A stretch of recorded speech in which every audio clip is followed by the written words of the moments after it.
Ayan guys, yung mga kawayan na pinakita ko sa inyo kagabi na mga bahayan ng tahong. Ayan po yung mga tahong. Ayan, kumakapit sa kawayan. Papaharvest ko na ngayon. Ayan sila. Yung mga kawayan dyan, oh. Puro mga tahongan yan.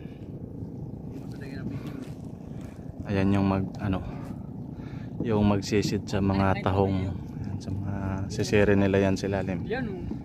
Sa ilalim sisiri nila yan. Ayan guys, gagamit sila ng compressor at saka hose para gagamitin nila yung hose ang bagayon. Yan yung hingahan nila sa ilalim ng tubig. Diyan sila humihinga sa hose sa ilalim na para kahit kalahating oras bago sila lalabas, dala na nila yung tahong. So mamaya titingnan natin.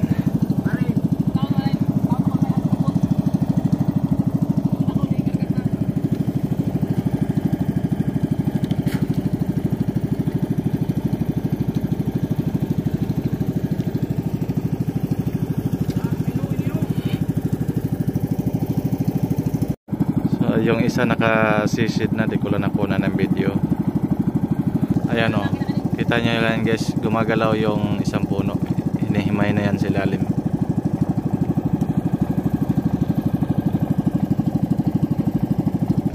Ayan guys, bumubula-bula. Ayan siya, ang humihinga yan sa ilalim. Yung hose ang nagdala ng oxygen galing dyan sa makina.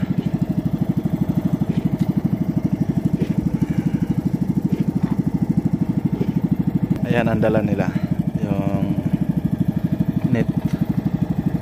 Puno yan ang tahong pag-ahon. Ayan ang isa. Ayan, sisisid yan.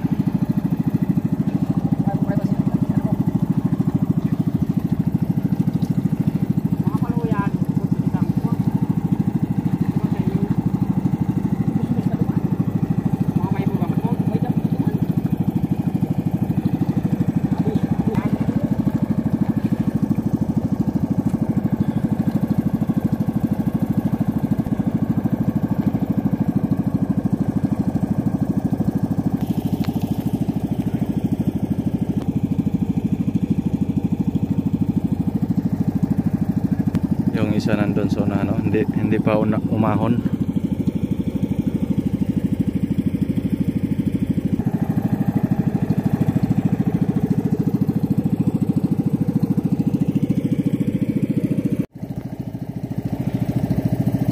Maliit pa.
Daming huli ah.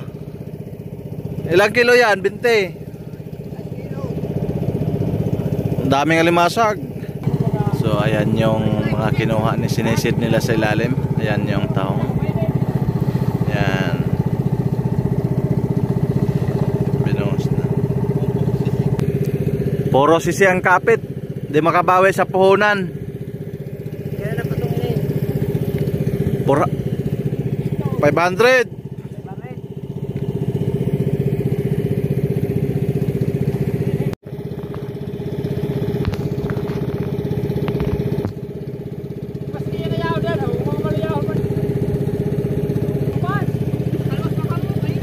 Oh. Pagpunta namin Michael to, ang layo ng pinagtulakan namin. Layo. Mag-isang oras siguro kami tulak. Nabuso no. Nabuso sa walang tubig no.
Hinabol yung balo.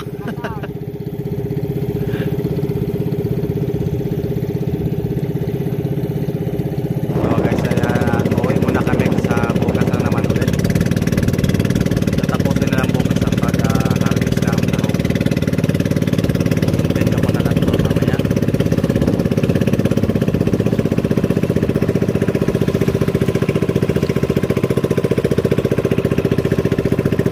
Ayan guys, hinihimay na yung mga tahong para ipakilo. Yung iba nandun pa sa dagat, hinahakot pa. Ayan yung mga naghimay ng tahong.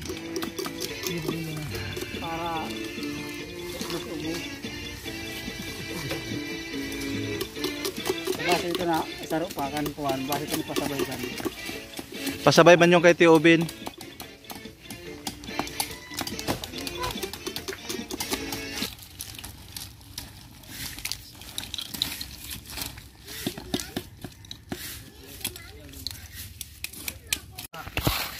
Maraw ka man na dahil yan. Dahil man na dahil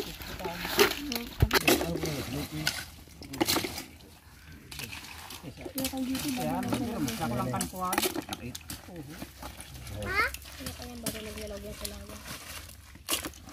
Ito mo, pero may bantay dihan. Adlaw, bang gede mo kahali.